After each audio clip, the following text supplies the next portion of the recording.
All right, I would love to dive into communities, right? Community building, like you said, the science side of things, okay, but it's also an art, right?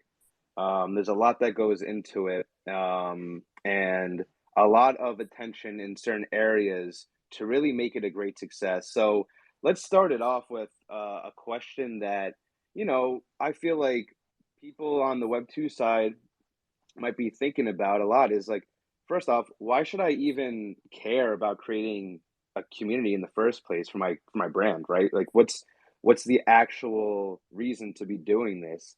And I think that's like it's an interesting question to think about, because some of the largest companies in the world don't necessarily have their own community to an extent that they at least manage and retain to a certain aspect. So it's quite a difference on the Web3 side. So I would love to get your insights, and then I'll add mine afterwards. Yeah, man. So yeah, it's interesting. Like a lot of, and a lot of the Web2 companies that might not have an actual community operation, right? They've been marketing community for years. And what I mean by that, I mean, take like Apple, right? I mean, their whole branding and style for years was like the in crowd, right? And the tech savvy and the futuristic and you Hmm. right. And so it created a community around their brand without them having to actually operate a community, right? Hmm. So it's always been it's been known for decades. Like this is what you want to do, Hmm. but the reason why I think this form, this iteration of community marketing, community management is so powerful is there's a few reasons, but the main one I think is the ability to collaborate with your fans and with your consumers. Like look at Web3, okay? Look at what purely community driven projects we're able to create and do. Like last year at the beginning of this NFT craze, like none of that was utility driven. I know utility is the big word now, but none of that was. There was no utility. It was just communities doing cool shit. Okay, like that's all it was. It was people crowdsourced brain power, people coming together to make cool things and do cool things together, and that's what any company, any product team, anybody can tap into, and have these people build with you. I mean, that's the power of community. That's what they do. They do things for the sake of doing them for brands and communities that they love. You create a community that people love, and they will build for that community, not even necessarily just the brand. So it's just a really amazing experience. So I think everybody should do it. 100%. Yeah, I was talking to Richard about this earlier in the morning in the days beforehand, but community is going to be the new form of marketing that's going to really establish itself way more in the coming years, in my opinion. Especially as more brands start to integrate into Web3, utilizing the technology in ways that can benefit their already loyal customers and consumers a lot more, right? And so, if a company came to me to like ask, like, why should I even create a community in the first place? Like, what's even the point, right? Like, why would I do this?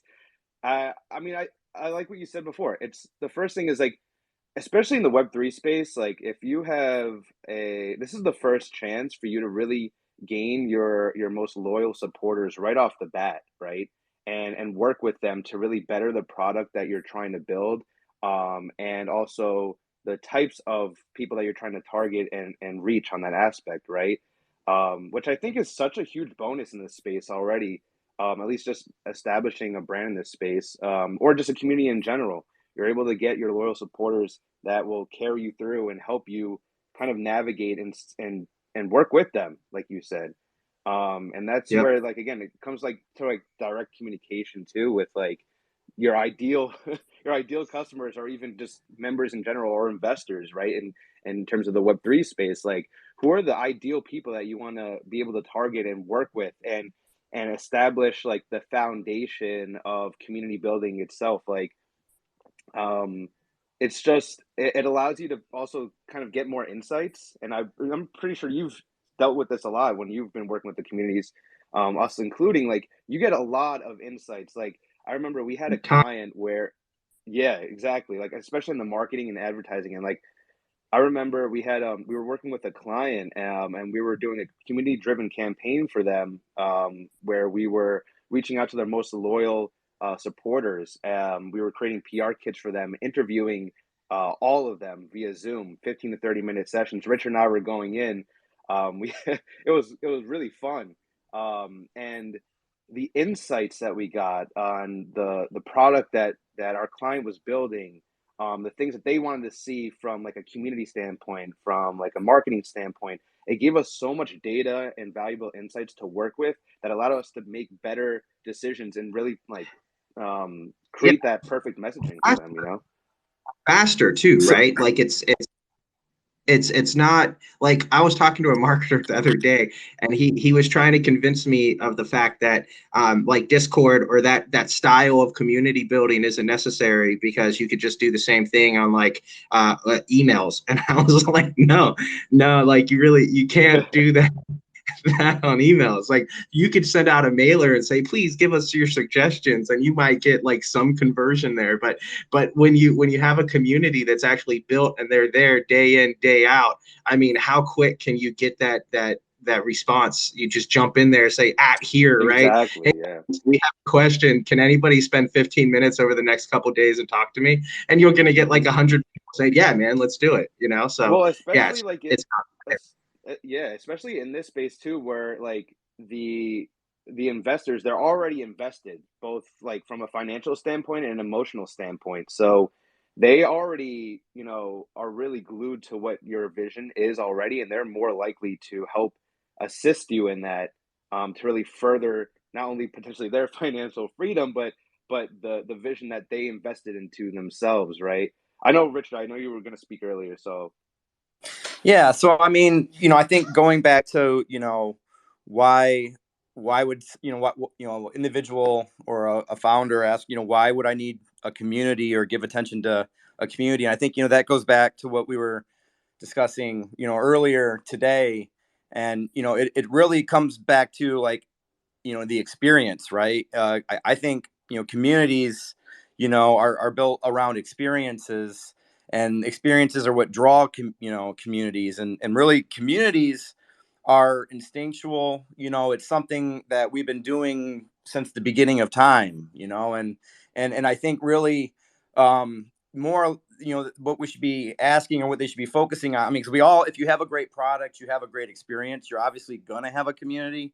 And so what reasons would you want to give attention and guidance to amp the community, and to help unite, and help it, enable it, and to help it go to the greatest heights possible, and to have the greatest effect possible.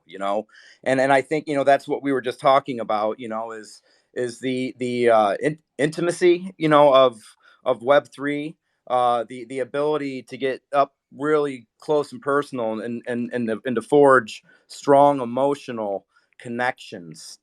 Because really a community, based on my experience, it's one of the um, strongest connections, and strong, and one of the most basic reasons why I will stay with a collection, right? Like if I come in and the forge a really great relationship with the community, and I get those relationships going, I'm not going anywhere. So yeah, I think we've all got some great yeah, approaches here. yeah, I completely agree with that. And like two, like from being able to nurture and retain your most loyal members, and create that feedback loop, and get the insights that you need from both like a product development end to marketing end to everything. Like overall, just thinking about it from a long-term perspective, you can potentially reduce the amount of money you're spending on marketing over time because you have such a strong community. Yeah, exactly. So it's like, like uh, I want to touch because like that's so perfect, and it goes off of what Richard just said too. Because like one thing that he said that really just hit me is he said guidance, right? So like, yeah, like we can guide the community, but the best thing about community is them guiding us, right? Like if we want to get our project to the biggest effect possible, like that's what community is there for, right? If they are a strong community, they're going to do that intuitively. Like we, at some point, the reins come off, and they're running the ship, they're guiding the ship, they're growing it themselves, and because they want to, and that's what's so beautiful about community, right? Like it's just it's magical, man. It's so cool.